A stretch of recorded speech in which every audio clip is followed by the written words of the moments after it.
Salut tout le monde! Vous n'allez pas croire ce qui s'est passé récemment au port de Béjaïa en Algérie. Un voyageur arrivant de Marseille, en France, a été pris avec une quantité de drogue qui a mis les autorités en état d'alerte maximale.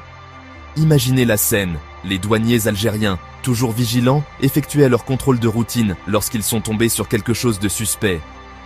À l'intérieur des effets personnels de ce voyageur, ils ont découvert de la contrebande très bien cachée.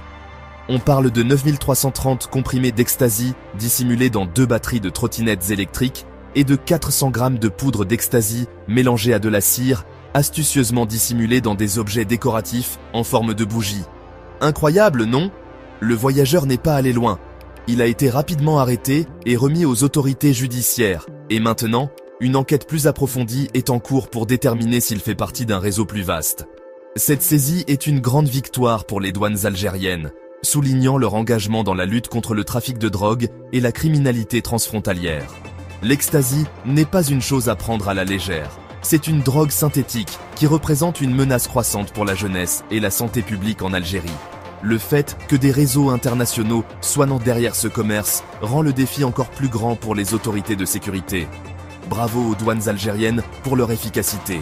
Elles ont intensifié la surveillance dans les ports, les aéroports et les postes frontaliers terrestres, et cela commence à porter ses fruits. Mais parlons un instant de la créativité de ces trafiquants. Utiliser des batteries de trottinettes et des objets décoratifs pour cacher de la drogue. Cela montre à quel point ces opérations sont devenues sophistiquées et sournoises.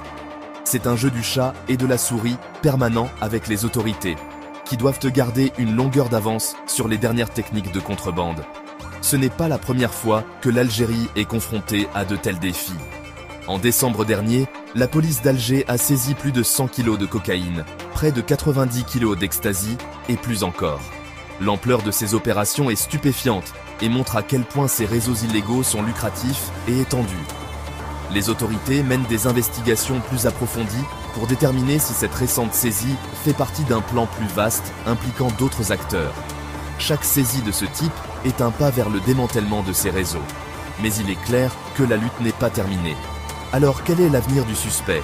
Il risque de graves conséquences juridiques en vertu des lois algériennes strictes sur le trafic de drogue. Cette affaire souligne l'importance d'une vigilance constante et la nécessité de devancer l'évolution des tactiques criminelles. C'est tout pour les nouvelles d'aujourd'hui. Restez à l'écoute pour d'autres reportages. Et n'oubliez pas d'aimer et de vous abonner si vous voulez rester au courant des nouvelles importantes comme celle-ci. À la prochaine! Merci de bien vouloir activer la cloche et de cliquer sur j'aime.